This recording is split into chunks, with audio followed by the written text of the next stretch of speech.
전에 함께 기도하겠습니다. 오늘 기도할 제목은 우리가 어제는 교회 예배를 위해 대치초소로 이전한 우리 더바이블처치 예배를 위해 기도했다면 오늘은 이 지역 사회를 위해 좀 기도했으면 좋겠습니다. 대치도라는 지역은 정말 학군 1번지죠. 모든 부모들이 자녀 교육을 놓고 고민할 텐데 특별히 이 대치동 지역은 정말 자녀들에게 혼과 모든 것을 쏟는 그런 지역으로 알려져 있습니다. 그러나 그런 정성과 열정도 중요하지만 이 지역의 부모들이 정말 주님을 믿고 그리고 그 자녀들을 주님께 올려드려 그 아이들이 주님 만남으로 학교를 좋은 학교 가는 것도 중요하지만 주님 만남으로 영혼이 잘 되는 것을 아버지 경험케 하여 주옵소서. 그 일에 더바이블 처치를 사용하여 주옵소서. 우리 같이 한번 기도하겠습니다. 하나님 아버지, 이 지역에 주님 몰라 방황하는 영혼들 많이 있습니다. 하나님, 아무리 똑똑하고 잘났더라도 하나님 주님을 모르면 공허합니다. 하나님, 주님 모르고 잘 되는 것은 오히려 비극일 수도 있습니다. 아버지 하나님, 주님의 눈으로 세상을 보고 그리고 섬길 수 있는 그 아이들이 이 지역에 많이 배출될 수 있도록 하나님 더바이블 처치를 그렇게 사용하여 주옵소서. 하나님, 학군 1번지로 알려져 있습니다. 하나님, 강남 8학번이라는 그 말이 아버지 왜 나왔겠습니까? 그러나 이 대치동 일대의 부모들이 이 아침 예배에 참석하고 주님을 만나고 주님과 교제함으로 그 아이들에게 자연스럽게 주의 복음을 흘려보낼 수 있도록 주님 도와주옵소서. 주님과 교통하고 교제하는 우리 대치동의 학부모들 되게 하여 주옵소서. 아이들이 시험을 놓고 자기들의 입시를 놓고 고민하는 그 시간도 중요하겠지만 여기 나와 예배드릴 수 있도록 주일 한 번이라도 예배드리는 중고등학생들이 많아질 수 있도록 주님 도와주옵소서. 이 지역사회를 섬기고 있는 모든 교회들을 기억하여 주시고 한 교회 한 교회를 주님 능력의 장중에 붙들어 주시고 그 교회들을 통해 하나님 일하여 주시옵소서. 아버지, 하나님 아버지, 오늘은 우리가 말씀 나누기 전에 이 대치동의 지역을 놓고 기도했습니다. 학군 1번지로 알려진 이 대치동 지역이 복음화가 될 수 있기를 원합니다. 이미 하나님께서는 이 지역에 많은 교회를 세워주셨습니다. 그러나 우리 더바이블 처치를 이곳에 다시 세워주실 때는 이유가 분명하게 있는 줄로 믿습니다. 하나님, 자녀 교육 때문에 이곳에 왔다가 또 저희 교회와 또 지역의 여러 교회들을 만나 주님 만나게 하시고 주님 만남으로 예수 그리스도를 자녀들에게 전할 수 있는 우리 부모들이 되게 하여 주옵소서. 예수님의 이름으로 기도합니다. 아멘.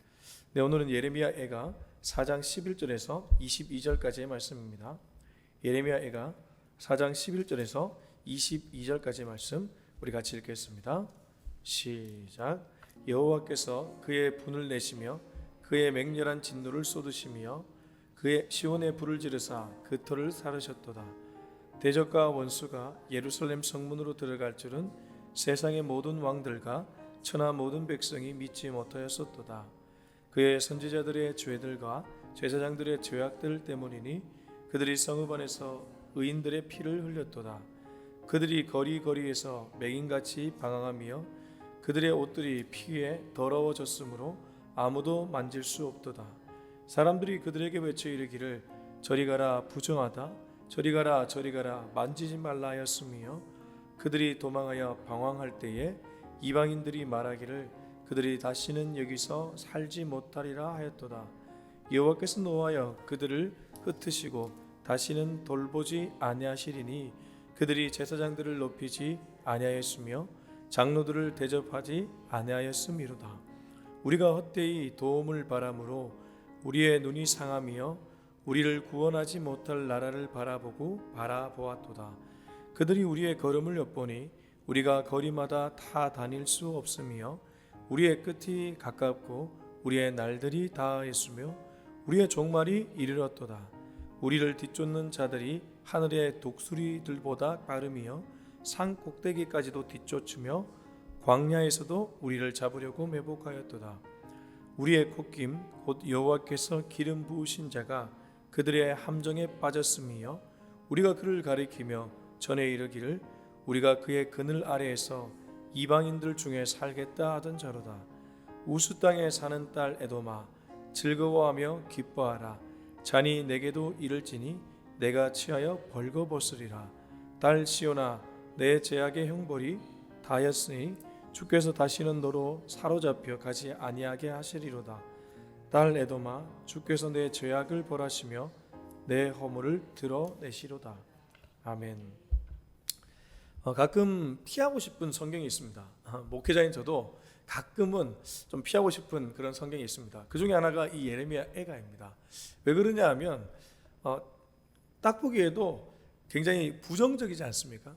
상황도 부정적이지만 예레미야라는 선지자 자체가 그 부정적인 상황 속에서 비탄의 시를 노래하고 있기 때문에 부정적이죠. 저는 누구보다 긍정적인 것을 좋아하는 사람 중에 한 명입니다. 그리고 부정보다는 소망을 노래하고 싶은 사람입니다. 아마 저만 그러지 않을 겁니다. 기쁨으로 살아가고 싶고 믿음으로 살아가고 싶은 사람들이 많이들 그럴 겁니다. 근데 그래도 66권 성경을 고르게 보는 것이 하나님 앞에서 우리가 신앙생활을 제대로 하는 모습일 겁니다. 자녀들이 왜 편식을 하잖아요. 자기가 먹고 싶은 것, 그러면 영양소가 골고루 자랄 수 없듯이 성경도 그렇다는 것이죠. 아무리 내가 선호하지 않는 느낌을 주는 성경일지라도 하나님이 그 말씀을 통해 우리에게 주고 싶은 메시지가 분명히 있기 때문에 이 메시지를 지금 우리 교회와 또 저와 여러분에게 주시는 줄로 믿습니다. 자, 11절부터 13절까지 읽어보겠습니다. 시작. 여호와께서 그의 분을 내시며 그의 맹렬한 진노를 쏟으시며 시온에 불을 지르사 그 틀을 사르셨도다. 대적과 원수가 예루살렘 성문으로 들어갈 줄은 세상의 모든 왕들과 천하 모든 백성이 믿지 못하였었도다.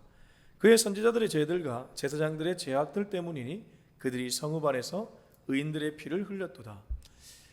지금 남유다 이스라엘은 바벨론에 의해 멸망을 당했습니다. 제가 어제도 말씀드렸고 지금 예레미야 애가를 다루며 계속 얘기하고 있지만, 근데 이렇게 끌려가게 된 가장 중요한 원인이 하나 있었습니다. 그게 바로 13절입니다. 13절 다시 한번 눈으로 따라와 주시면 그의 선지자들의 죄들과 제사장들의 죄악들 때문이니 그들이 성읍 안에서 의인들의 피를 흘렸도다. 제가 어제도 말씀드렸지만 하나님은 리더들의 죄를 좀 더 무겁게 다루십니다. 왜냐하면 그들이 무너지면 방파제가 무너지는 것과 같은 그러한 일이었기 때문입니다. 5절, 6절 말씀 한번 보실까요? 6절 제가 한번 읽어보겠습니다. 전에 소돔이 사람의 손을 대지 아니하였는데도 순식간에 무너지더니 이제는 딸 내 백성의 죄가 소돔의 죄악보다 무겁도다. 소돔도 그 죄가 무거웠지만 하나님 입장에서는 이스라엘의 죄가 더 무겁게 느껴졌던 것이죠. 그러니까 하나님은 언제나 믿는 사람의 죄, 믿는 사람들 중에도 리더들의 죄를 더 무겁게 보신다는 거죠. 그들이 무너지면 마치 공동체 전체가 무너지는 일이기 때문입니다. 근데 이 당시에 선지자들이 그러면 어떤 일을 행했기에 이렇게 하나님이 이들의 죄악들 때문에 이스라엘, 남유다를 바벨론에 넘겼다고 얘기하실까요? 그들이 거짓 복음을 전했기 때문입니다. 11절 여호와께서 그의 분을 내시며 그의 맹렬한 진노를 쏟으시며 얼마나 화가 나셨으면 여호와께서 이렇게까지 하겠습니까? 시온에 불을 지르사 그 터를 사르셨도다. 보통 불은 심판을 가리키는 상징적인 단어이죠. 성경에서 불은 좋은 의미로 쓰일 때가 있지만 부정적인 의미로 쓰일 때는 거의 심판입니다. 불이라는 이미지가 심판의 이미지로 쓰인다는 것이죠. 하나님이 얼마나 화가 나셨으면 불로 심판을 하겠습니까? 대적과 원수가 예루살렘 성문으로 들어갈 줄은 세상의 모든 왕들과 천하 모든 백성이 믿지 못하였도다. 무슨 말이냐면 이 예루살렘이라는 그 믿음의 성전이 이방 국가에 의해 이렇게 짓밟힐 줄 누가 믿었겠냐? 이 견고한 성이 이렇게 무너질 줄 누가 알았겠냐? 그런데 그 무너지는 이유가 거짓 복음을 전했던 이스라엘의 선지자들과 제사장들 때문이었다는 겁니다. 여러분, 이 시대의 거짓 복음이라는 게 무엇일까요? 저는 강단에서 화려한 말을 하는 것이 복음이 아니라고 생각합니다. 그리고 자기가 배운 학적 지식을 통해 말을 하는 것이 복음이 아니라고 생각합니다. 복음은 예수님입니다. 단 위에서 예수님을 선명하게 전하는 것이 바로 복음이 선명하게 전해지는 일인 줄로 믿습니다. 그런데 한국 강단에 예수가 전해지는 것이 아니라 예수 비슷한 것이 전해질 때가 많이 있습니다. 예수님을 통해 성공한 어떤 사람의 성공 신화를 전할 때도 있고요. 예수님의 이름을 통해 무언가 회복되었다는 회복의 스토리를 전할 때가 더 많다는 것입니다. 중요합니다. 예수님을 통해 성공할 수 있습니다. 예수님을 통해 회복될 수 있습니다. 그러나 그보다 더 중요한 것은 바로 예수님 그분인 줄로 믿습니다. 예수님이 뭘 하셨고 지금도 무엇을 원하고 있는지를 끊임없이 선포하는 강단이 바로 복음을 전하는 강단인 줄로 믿습니다. 근데 이 이스라엘의 백성들, 특별히 이스라엘의 선지자들과 제사장들은 그걸 전하지 않았다는 겁니다. 구약시대는 예수님이 이 땅에 오시지 않았죠. 구약시대 때는 하나님을 전해야 했을 겁니다. 하나님의 말씀을 전해야 했을 겁니다. 근데 하나님을 전하지도 않고 하나님의 말씀을 전하지도 않았다는 것입니다. 자, 14절부터 우리 16절까지 읽어보겠습니다. 시작. 그들이 거리거리에서 맹인같이 방황하며 그들의 옷들이 피에 더러워졌으므로 아무도 만질 수 없도다. 사람들이 그들에게 외쳐 이르기를 저리 가라 부정하다. 저리 가라 저리 가라 만지지 말라 하였으며 그들이 도망하여 방황할 때에 이방인들이 말하기를 그들이 다시는 여기서 살지 못하리라 하였도다. 여호와께서 노하여 그들을 흩으시고 다시는 돌보지 아니하시리니 그들이 제사장들을 높이지 아니하였으며 장로들을 대접하지 아니하였음이로다. 14절 여기 그들은 마찬가지로 앞에 나왔던 선지자들과 제사장들을 가리킵니다. 이 선지자들과 제사장들이 거리거리에서 맹인같이 방황한다. 제가 지난 주일에 요한복음 9장에 치유받은 맹인의 스토리를 알려드렸죠. 근데 진짜 맹인은 가만히 보면 그들을 치조했던 바리새인들이었습니다. 지금 거짓 복음을 전했던 이 선지자들과 제사장들이 바로 맹인과 같다는 것입니다. 그들은 영적인 눈을 뜬 줄 알았지만 아니요, 영적인 눈을 감았습니다. 저는 이 시대에 목회자들 중에도 분명히 그러한 사람들이 있다고 생각합니다. 여러분, 교인들은 잘못 속으면 그것이 옳다고 생각하고 끌려가게 되어 있습니다. 제가 특정 교회 이름을 밝힐 수는 없고요. 굉장히 큰 교회입니다. 굉장히 큰 교회고 정말 개척을 해서 시작한 교회입니다. 지금은 얼마나 많은 사람들이 모이는 교회가 된지 모릅니다. 수만 명이 모이는 교회가 되었습니다. 그런데 제가 얼마 전에 메일 하나를 받게 되었습니다. 제가 유튜브 바이블레이션에서 교회 옮길 때 무조건 봐야 하는 영상, 굉장히 그럴듯하지 않습니까? 그래서 교회 옮기는 분들이 그 영상을 자주 보고 저한테 메일을 보내주시거든요. 근데 그 영상을 보시고 이러한 메일을 보내셨습니다. 그 교회를 남편은 어릴 때부터 다녔고 본인은 얼마 되지는 않았는 것 같은데 교회를 다닐 때마다 이건 아닌데 했던 것이 있다고 합니다. 뭐냐니까 담임 목사님께 기도를 받으려면 500만 원이나 1000만 원을 헌금해야 된다는 거예요. 제가 그 얘기를 듣고 정말 당장 그 교회 나오라고 했습니다. 담임 목사님이 직접 그 얘기를 하진 않는다고 합니다. 중간에 부교육자이나 여자 전사님들이 그런 분위기를 이제 몰아간다고 하더라고요. 여러분, 기도를 받는데 왜 헌금을 해야 됩니까? 헌금은 그냥 주님 좋아서 하는 것이죠. 누가 말해서 하는 것이 아니라 내가 감동되어서 주님께 하는 것이 그게 진짜 헌금 아니겠습니까? 그리고 우리가 굿을 볼 때, 왜 무당이 굿 볼 때 한번 1000만 원, 2000만 원, 많게는 1억 정도 내고 굿 한번 보고 자기 일을 풀으려고 할 때 보통 그렇게 굿판 버리지 않습니까? 500, 1000만 원 내고 기도받고 자기 일이 풀리면 그게 굿한 거나 뭐가 다르겠습니까? 똑같은 일 아니겠습니까? 기독교가 그러한 종교입니까? 예수님이 그 일을 위해 땅에 오셨습니까?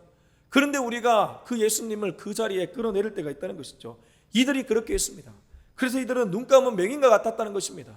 지금도 아무리 교회 사이즈가 커도 맹인 같은 사람들이 복음을 전하고 성도들도 그 길을 따라갈 때가 있다는 것이죠. 그들의 옷들이 피에 더러워졌으므로 아무도 만질 수 없도다. 그러나 지금 그들은 어떠한 신세가 되었습니까? 눈 감은 맹인이 되었고 옷에 피가 묻어 더러워진 그러한 인물들이 되었습니다. 선한 사마리아인 비유를 보면 이 사마리아인이 강도 만나 다 죽게 되었을 때에 사마리아인이 아니죠. 어떤 사람이 강도 만나 다 죽게 되었을 때에 여행 중인 사마리아인은 이 사람에게 나아가서 건져주지만 레위인 제사장들 다 스쳐 지나갑니다. 왜 스쳐 지나갔을까요? 더러웠기 때문입니다. 유대 율법에 따르면 이 더럽고 부정한 것은 7일 동안 밖에 나가서 깨끗해진 후에 그리고 난 후에 공동체 안에 들어올 수 있었습니다. 제사장들 이러한 율법 철저하게 지켰습니다. 그러면 무슨 말입니까? 본인들은 깨끗한 줄 알았던 거예요. 본인들은 더럽지 않고 깨끗한 줄 알았던 겁니다. 근데 지금 하나님은 너희가 가장 추악하다고 얘기합니다. 그리고 14절 너희 옷이 피에 더러워졌다고 얘기합니다. 아무도 만질 수 없다고 얘기합니다. 사람들을 볼 때마다 정죄하고 판단했던 그들이 도리어 하나님 앞에 정죄와 판단을 받고 있습니다. 15절, 사람들이 그들에게 외쳐 이르기를 저리 가라, 부정하다. 본인이 그런 말을 얼마나 많이 했겠습니까? 저리 가라, 부정하다. 근데 본인들이 그 얘기를 듣고 있습니다. 저리 가라, 저리 가라, 만지지 말라 했으며, 그들이 도망하여 방황할 때 이방인들이, 안에 있는 내부의 이스라엘 백성들이 말하는 것이 아니고 이방인들이 말하기를 그들이 다시는 여기서 살지 못하리라. 이방인들이 제사장들과 선지자들에게 너희는 다시는 여기 살지 못한다. 얼마나 우스꽝스러운 모습입니까? 이게 만약 우리로 비유하자면 이런 것입니다. 난 크리스천, 비그리스도인에게 목회자들이 이 얘기를 듣고 있는 것입니다. 너희는 교회에 어울리지 않는 사람이야. 네가 어떻게 목사야? 이런 얘기를 듣는 것과 뭐가 다르겠습니까? 저도 정말 부끄럽습니다. 혹시 제가 변질이 되면 저한테 얘기해 주십시오. 16절, 여호와께서 노하여 그들을 흩으시고 다시는 돌보지 아니하시리니 그들이 제사장들을 높이지 아니하였으며 장로들을 대접하지 아니하였음이로다. 여호와께서 노하여 그들을 흩으셨다고 하고 다시는 돌보지 않는다고 합니다. 오죽하면 백성들이 제사장들을 높이지 않고 장로들을 대접하지 아니하였다고 이렇게 적나라하게 기록할까요? 자, 여기까지 읽으면 모든 문제의 원인은 제사장들, 교회 리더들에게 있는 것 같습니다. 근데 성경은 그것만 얘기하지 않습니다. 17절부터 22절까지는 다시 이스라엘 백성들에 대한 얘기입니다. 우리 17절 18절 읽어보겠습니다. 시작. 우리가 헛되이 도움을 바람으로 우리의 눈이 상하며 우리를 구원하지 못할 나라를 바라보았도다. 그들이 우리의 걸음을 엿보니 우리가 거리마다 다 다닐 수 없으며 우리의 끝이 가깝고 우리의 날들이 다했으며 우리의 종말이 이르렀도다. 저는 이 17절을 읽다가 확실히 하나님은 이 눈을 굉장히 중요하게 여기시는구나. 우리가 헛되이 도움을 바라봤다. 눈을 들어 산을 보라. 너의 도움 어디서 오나? 천지를 지으신 여호와 하나님에게서로다. 우리가 늘 가져야 될 눈은 이 눈인데 이 눈이 아닐 때가 참 많이 있죠. 오늘도 우리는 예배 드리면서도 어떻게 하면 이 문제를 풀지? 예배 드리면서도 이 문제에 대해서 고민하다가 사람을 생각할 때도 많이 있고 돈을 생각할 때도 많이 있고 환경을 생각할 때도 많이 있습니다. 이스라엘 백성들이 그랬다는 겁니다. 17절 후반절을 보십시오.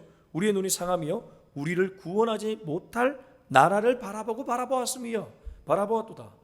그들이 이스라엘 나라를 통치하는 하나님을 바라본 것이 아니고 오히려 자기들을 구원해 줄 다른 국가를 바라보았다는 것입니다. 지금 우리로 비유하면 하나님이 아닌 다른 것들을 자꾸 보았다는 것이죠. 눈만 시선 맞춤만 잘해도 하나님이 그 사람 찾아가시고 역사하시는데 시선 맞춤이 완전히 잘못되었으니 하나님이 도와줄 수가 없는 것입니다. 도와주지 못하는 나라, 구원하지 못하는 나라를 바라보았기 때문입니다. 그들이 우리의 걸음을 엿보니 우리가 거리마다 다 다닐 수 없으며 우리의 끝이 가깝고 우리의 날들이 다하였으며 우리의 종말이 이르렀도다. 자, 이렇게 이들은 거의 종말에 가까운 그런 신세가 돼버리고 말았습니다. 얼마나 안타깝습니까? 우리 19절 20절 읽어보겠습니다. 시작. 우리를 뒤쫓는 자들이 하늘의 독수리보다 빠르며 산꼭대기까지도 뒤쫓으며 광야에서도 우리를 잡으려고 매복하였도다. 우리의 콧김 곧 여호와께서 기름 부으신 자가 그들의 함정에 빠졌으며 우리가 그를 가리키며 전에 이르기를 우리가 그의 그늘 아래에서 이방인들 중에 살겠다 하던 자로다. 우리를 뒤쫓는 자들, 바벨론을 가리키게 합니다. 또 바벨론 외에 이스라엘을 둘러싸고 있는 이방 국가들을 가리킬 겁니다. 그들이 하늘의 독수리들보다 빠르다. 산꼭대기까지도 뒤쫓아온다. 광야에서도 우리를 잡으려고 매복했다. 피해갈 수 없다는 거죠. 지금 이스라엘 백성들이 바벨론 포로 생활 피해갈 수 없습니다. 이미 하나님이 결심하셨기 때문입니다. 여러분, 하나님이 우리들에게 만약 고난을 주기로 결심했다면 피해갈 수 없습니다. 그때는 그 고난을 겪으면서 하나님의 뜻을 바라봐야 됩니다. 제가 고난 당하라고 지금 이 메시지 드리는 건 아닙니다. 고난을 피해가게 해달라고 기도하는 것도 중요하겠지만 그 고난의 기간이 허락하신 기간이 있다면 그 고난 속에서 하나님의 뜻을 발견하는 것이 더 중요한 일인 줄로 믿습니다. 우리의 믿음이 여기까지 가야 됩니다. 제가 제일 싫어하는 기도가 이런 기도입니다. 우리 자녀 사춘기를 겪지 않게 하여 주옵소서. 사춘기를 안 겪는 자녀들이 어디에 있습니까? 그건 너무 부모 중심적인 기도 아닙니까? 사춘기를 겪지 않으면 부모가 편하잖아요. 그러지 않습니까? 아이가 사춘기를 온전하게 겪고 그 아이가 제대로 성장하는 것이 더 중요한 일인 줄로 믿습니다. 그리고 사춘기를 통해 자녀도 성장하고 저는 부모도 성장한다고 믿습니다. 아픔이 꼭 아픔이 아닙니다. 아픔을 통해 하나님이 주시는 메시지가 있다는 것이죠. 하나님이 이렇게 배복하게 할 때, 둘러싸게 만들 때는 이유가 있다는 것이죠. 우리의 콧김 곧 여호와께서 기름 부으신 자가 그들의 함정에 빠졌음이요 우리가 그를 가리키며 전에 이르기를 우리가 그의 그늘 아래에서 이방인들 중에 살겠다 하던 자라라. 어려운 말 같지만 우리의 콧김은 생명 아닙니까? 그 생명이 누구였냐면 여호와께서 기름 부으신 자 리더들이었죠. 근데 그들이 함정에 빠졌다고 얘기합니다. 헤어날 길이 없습니다. 자, 21절부터 22절까지 읽고 마무리하겠습니다. 시작. 우스 땅에 사는 딸 에돔아 즐거워하며 기뻐하라. 잔이 내게도 이를지니 내가 취하여 벌거벗으리라. 딸 시온아 내 죄악의 형벌이 다하였으니 주께서 다시는 너로 사로잡혀 가지 아니하게 하시리로다. 딸 에돔아 주께서 내 죄악을 벌하시며 내 허물을 드러내시리로다. 자, 그렇다면 이렇게 이스라엘이 고통당할 때 이방 국가는 어떻게 되는가? 지금은 바벨론에 대한 얘기를 하지 않고 에돔에 대한 얘기를 하고 있지만 이건 달리 말해 바벨론에 대한 얘기이기도 합니다. 우리는 왜 하나님이 우리만 심판하는가? 왜 나만 심판하는가? 라고 억울해할 때가 있습니다. 그러나 하나님의 시계는 제대로 돌아갑니다. 그리고 알뜰하게 돌아갑니다. 그래서 알뜰하게 돌아가서 잘못한 주의 백성들, 아니 이방 국가를 다 멸합니다. 여기 21절 보십시오. 우수 땅에 사는 딸 에돔을 가리키죠. 즐거워하며 기뻐하라. 잔이 네게도 이를지니 네가 취하여 벌거벗으리라. 네가 지금은 기뻐할지 모르겠으나 너에게도 곧 심판의 날이 임한다. 결국 에돔과 바벨론도 하나님을 경멸하면 심판당한다는 것입니다. 심판의 그늘을 피해갈 수 없다는 것이죠. 그리고 하나님의 본심이 드디어 나옵니다. 그게 바로 22절인데 우리 22절 읽기 전에 우리 3장에 그 유명한 말씀 있죠. 하나님의 본심에 대한 말씀. 그 말씀 먼저 읽고 우리 22절 읽고 마무리하겠습니다. 3장 33절 한번 보실까요? 3장 33절. 예레미야 애가 3장 33절. 시작. 주께서 인생으로 고생하게 하시며 근심하게 하심은 본심이 아니시로다. 하나님의 본심은 언제나 고생과 근심이 있지 않습니다. 고난의 기간을 허락하셨고 그 고난을 통해 주시는 뜻이 있겠지만 그건 본심은 아니라는 것이죠. 근데 사단 마귀는 자꾸 그걸 본심이라고 유혹합니다. 그리고 넘어뜨립니다. 22절 다시 돌아보실까요? 4장 22절. 딸 시온아 내 죄악의 형벌이 다하였으니 주께서 다시는 너로 사로잡혀 가지 아니하게 하시리로다. 딸 에돔아 주께서 내 죄악을 벌하시며 내 허물을 드러내시리로다. 결국 무엇입니까? 시온은 다시는 사로잡혀 가지 않겠다고 약속해 주시는 것이죠.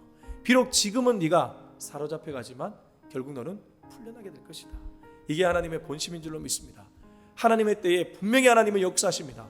여러분 이 믿음을 갖고 비록 어려운 환경에 놓일지라도 인내하며 인내의 경주를 잘할 수 있는 저와 여러분이 될 수 있길 예수님의 이름으로 축원합니다. 우리 기도하겠습니다. 이 시간 함께 기도할 때 주님 함부로 말하지 않겠습니다.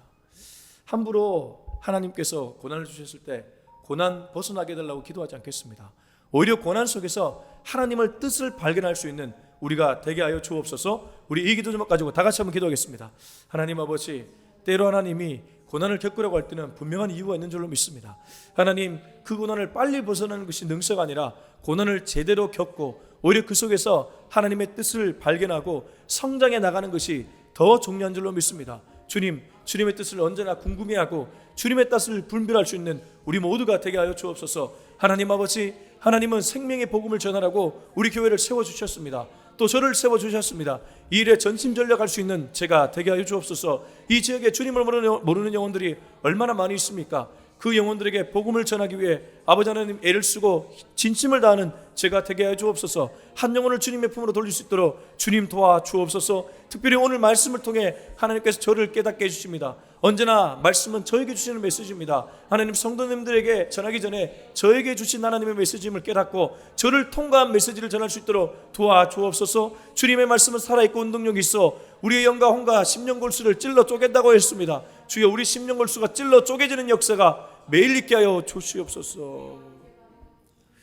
이제는 우리 주 예수 그리스도의 은혜와 하나님의 다음 없는 사랑과 성령의 그 놀라우신 은혜가 오늘 이 메시지를 통해 비록 하나님이 고난 중에 나를 보냈다면 그 고난을 빨리 벗어나게 해달라고 기도하는 것이 아니라 고난 속에서도 주님의 본심, 주님의 뜻을 발견케 해달라고 기도하는 우리 모두가 되기로 다짐하는 우리 모두의 머리 위에 지금부터 영원토록 함께하기를 간절히 축원하옵나이다. 아멘.